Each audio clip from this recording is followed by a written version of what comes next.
Alam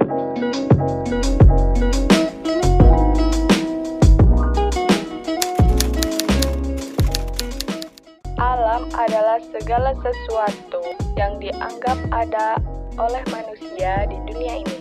Selain Allah berserta zat dan sifatnya, alam dapat dibedakan menjadi beberapa jenis.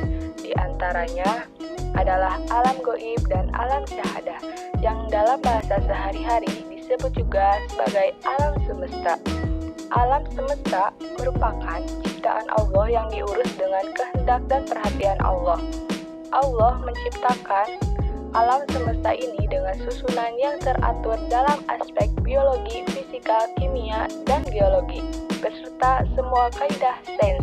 Definisi dari alam semesta itu sendiri adalah segala sesuatu yang ada pada diri manusia dan di luar dirinya yang merupakan suatu kesatuan sistem yang unik dan misterius. Menurut pandangan Al-Quran, penciptaan alam semesta dapat dilihat pada surah Al-Anbiya ayat 30. Artinya yaitu, dan apakah orang-orang yang kafir tidak mengetahui bahwasannya langit dan bumi itu keduanya dahulu adalah suatu yang padu. Kemudian kami pisahkan antara keduanya, dan dari air kami jadikan segala sesuatu yang hidup, maka mengapalah mereka tiada juga beriman. Teori tentang penciptaan alam semesta. Yang pertama, teori Big Bang atau ledakan besar adalah teori terbentuknya alam semesta yang paling terkenal dan paling masuk akal. Teori ini menyatakan bahwa alam semesta ini berasal dari kondisi superpadat dan yang panas, yang kemudian meledak dan mengembang sekitar 13.700 juta tahun yang lalu. Big Bang adalah teori yang paling banyak didukung oleh sederetan bukti ilmiah, sehingga dapat diterima oleh semua kalangan, baik para ilmuwan maupun orang awam. Uniknya, teori ini juga dapat menentukan akhir dari alam semesta. Teori yang selanjutnya adalah tentang teori keadaan tetap atau steady state theory.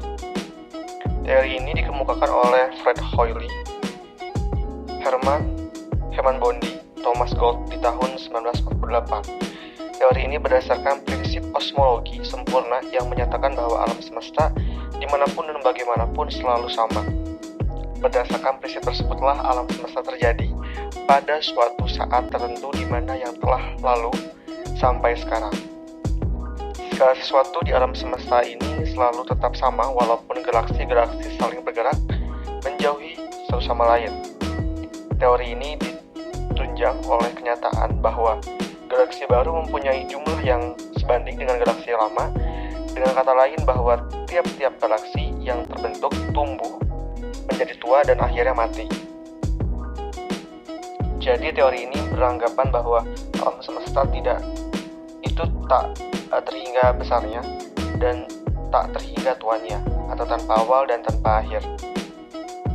Teori ketiga terakhir adalah teori pembentukan alam semesta creatio continua, dikemukakan oleh Fred Hoyle, Bindi, dan Gold.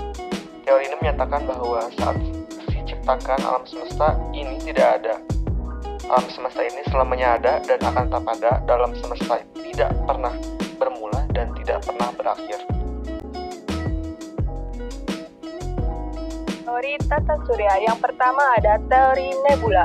Terbentuknya tata surya dari gumpalan kabut panas yang berputar perlahan. Yang kedua ada teori awan debu. Terbentuknya tata surya dari awan debu atau gas dingin yang berputar cepat. Yang ketiga ada teori planetesimal. Terbentuknya tata surya dari gravitasi matahari dengan bintang yang berakibat materi atau partikel matahari tertarik bintang. Yang keempat ada teori pasang surut. Terbentuknya tata surya dari gravitasi matahari atau partikel dan gas matahari tertarik bintang dengan membentuk cerutu. Yang selanjutnya adalah tentang galaksi. Alam semesta yang kita diami terdiri dari miliaran bintang, planet, dan galaksi. Sementara bumi, tempat manusia tinggal, berada di galaksi Bima Sakti. Satu dari sekian banyak galaksi yang ada di alam semesta. Selain bumi, ada sejumlah planet lain yang tinggal di galaksi yang sama, yaitu Merkurius, Venus, Mars, Saturnus, Jupiter, Uranus, dan Neptunus.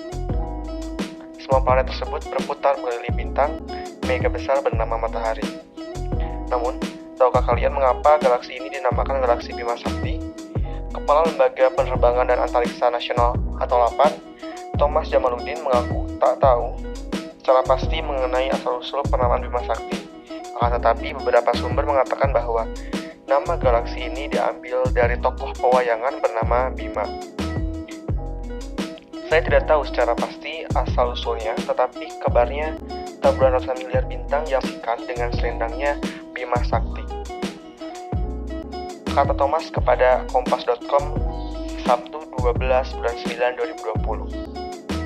Hal itu sama halnya dengan orang barat yang mengasosiasikan miliaran bintang itu dengan jalur bersusu atau Milky Way, dan orang Jepang dengan sungai perak atau Ginga.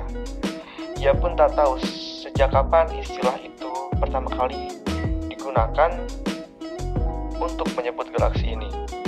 Namun Thomas menduga bahwa penyebutan ratusan miliar bintang sebagai Bima Sakti itu telah ada sejak dulu. Baru awal 1900-an orang tahu bahwa bentangan kumpulan bintang itu sesungguhnya adalah galaksi yang matahari berada di dalamnya. Sekian dan terima kasih dari kelompok kami, Sofa dan Mayong. Mohon maaf bila ada kekurangan. Terima kasih.